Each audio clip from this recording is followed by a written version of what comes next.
שלום, היום אני רוצה לדבר על תקשורים. ככה, חשוב להבין ש90% מהתקשורים באים מכוחות הטומאה. למה אני אומרת את זה?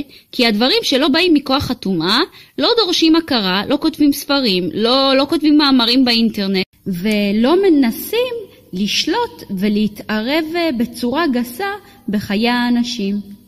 עכשיו, אני רוצה להגיד לכל המתקשרים שרואים את הסרטון הזה והתקשור מאוד יקר להם, אני רוצה להגיד לכם שגנבו לכם את הלב. אני יודעת שהתקשורים מציעים אור ואהבה, שהאור והאהבה הם אלה ששבו לכם את הלב. אז אני משאירה למטה מתחת לסרטון לינק לסיפור על אנשים שעשו התאבדות רצונית ובעצם מסרו את נפשם לכוחות הטומאה. שימו לב שהם היו אמורים להתרגל לחושך, שהוא בעצם החושך החיצון שמוזכר בברית החדשה.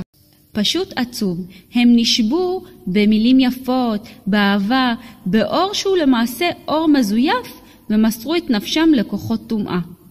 אני רוצה להגיד לכם שרק אחרי שעסקתי בתקשורים, הבנתי את הפסוק שאומר, טוב לפתוח בהשם מלפתוח בנדיבים. חשוב לי להבהיר שהמקום שממנו אני בא זה לא מקום של הפחד מתוך הלא ידוע. פשוט בדרכים שבהם הלכתי, בדרכים הרוחניות שבהם הלכתי, היה לי הזדמנות להתנסות באור הבורא ובקדושה. שני ההתנסויות האלה היו לי לעיניים בכדי לראות רוב התקשורים באים מכוחות טומאה. אני רוצה להציע לכם בעצם שני דברים פרקטיים שדרכם גם אתם תוכלו להתנסות או לקבל רמז על אור הבורא ולקבל רמז על קדושה. אחד הדברים שדרכם תוכלו להתנסות באור הבורא זה הטבלה הזאת. זה נקרא 72 השמות של אלוהים. השמות האלה, האותיות האלה מכילות אור. עכשיו, מה שמעניין באור הזה, זה שהאור הזה הוא שונה מהאור המזויף והאור המלאכותי של כוחות הטומאה. הרעיון הוא לעשות מדיטציה של הסתכלות, להסתכל על האותיות 20 דקות, תוך כדי שמנסים להרגיש את האור שיוצא מהשמות האלה, מהאותיות האלה, מהטבלה הזאת.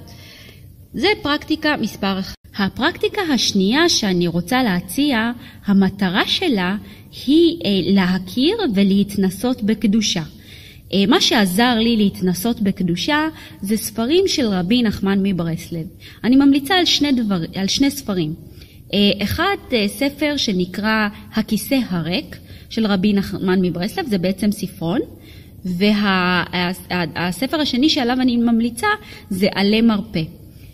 הפרקטיקה היא בעצם לקחת את הספרונים ולקרוא אותם במשך חצי שעה, אבל לקרוא אותם תוך כדי שמנסים להתנסות בקדושה. אוקיי?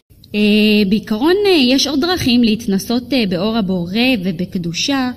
אפשר לקרוא בתורה תוך כדי שמנסים להרגיש את אור השם, את אור התורה. ממליצה על ספר שמות. אפשרות נוספת היא להתארח ולשמור שבת אצל אנשים שהם שומרי שבת, בכדי להתנסות מקדושה, לא מהכיוון הדתי, אלא בכדי שיהיה לכם את שני ההתנסויות האלה, התנסות בקדושה והתנסות באור התורה, אור הבורא.